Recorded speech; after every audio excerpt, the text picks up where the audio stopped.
Welcome back, students. We're going to continue talking about different types of bank accounts, primarily checking accounts today. By the end, you'll be able to explain what a checking account is and understand a variety of ways in which you can deposit money and take money out or withdraw funds. You'll be able to describe consequences of the banking system. You'll be able to read a bank statement, and that's what I'm going to try to talk about during this video, and understand various components of the banking statement. The banking statement is what the bank sends you or emails you once a month that kind of details the spending and deposits that you've made throughout the month. So on this first page, there's a discussion question, just for something for you to think about. On this next page, there'll be something for you to read, and I'm going to read it to you now. A checking account is a type of bank account that offers easy access to deposited funds. Unlike other types of bank accounts, including savings, checking accounts typically allow unlimited withdrawals and deposits, making them a good choice to cover your everyday spending. Remember from our vocabulary list yesterday, withdrawals are taking money out, and deposits are transactions in which you are putting money into your account. So please answer these questions based on this information. Why are checking accounts a good choice to use for everyday spending? Next page, we have some more information.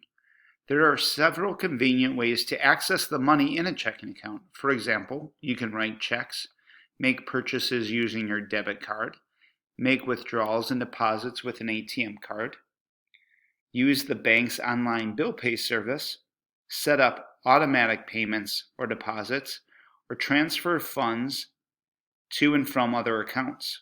So here you're going to list 2 ways to get money out, and here you're going to list 2 ways to get money into your account. As we continue, free checking is a type of checking account. Free checking means a checking account with no monthly maintenance fees or minimum balance requirements. Some banks offer free checking if you sign up for electronic statements or set up direct deposit, which allows your employer to electronically deposit your paycheck directly into your checking account. And of course, free does not mean free. You'll still be on the hook for overdraft charges and other fees. I'd like you to answer this question here. Then you are going to watch this video and answer the questions below. On to our activity for today. This is where we're going to review a bank statement. Now that you understand the importance of a bank statement, it's time to practice analyzing one. To better understand how to read a checking account statement, use the fine print bank statement on the next page to answer the following questions. You are going to drag and drop the green ovals, which are on the 3rd and 4th page, to the correct answer and submit it back to Ms. Hoffman and myself. Here is the bank statement page. You can see the name of the bank. This would be the bank's address. Here would be your name and address, and the number of an account in case you have multiple accounts, or in case you need that information to make a transfer of funds. As you can see on the far left side, there are the dates of the transactions. Here on October 14th, there were multiple transactions. Within the description of the transaction, it usually tells you if you're making a deposit, paying an online bill, or something else. Usually deposit will say deposit, ATM will start with ATM. You're going to want to refer to these pieces of information when you answer the questions below. If it's a withdrawal and you're spending money, that'll happen in this column.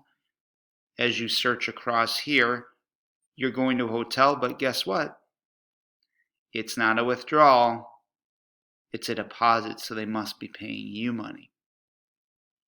As we move down, there's also this reference column. Sometimes that's the check or the transaction number. You may need to refer back to that if there's something wrong in your statement. By referring back to the statement that we just briefly talked about, you're going to answer the following questions on the next 2 pages. There is a green oval next to each question number. There are a few questions that have multiple answers. There you will see multiple ovals. For example, in number 7, what happened to John's account balance when he transferred money from his savings account? You need to drag an oval to, did the savings account increase or decrease? And drag another oval to, did the checking account balance increase or decrease? That's all for checking today. Have a good day.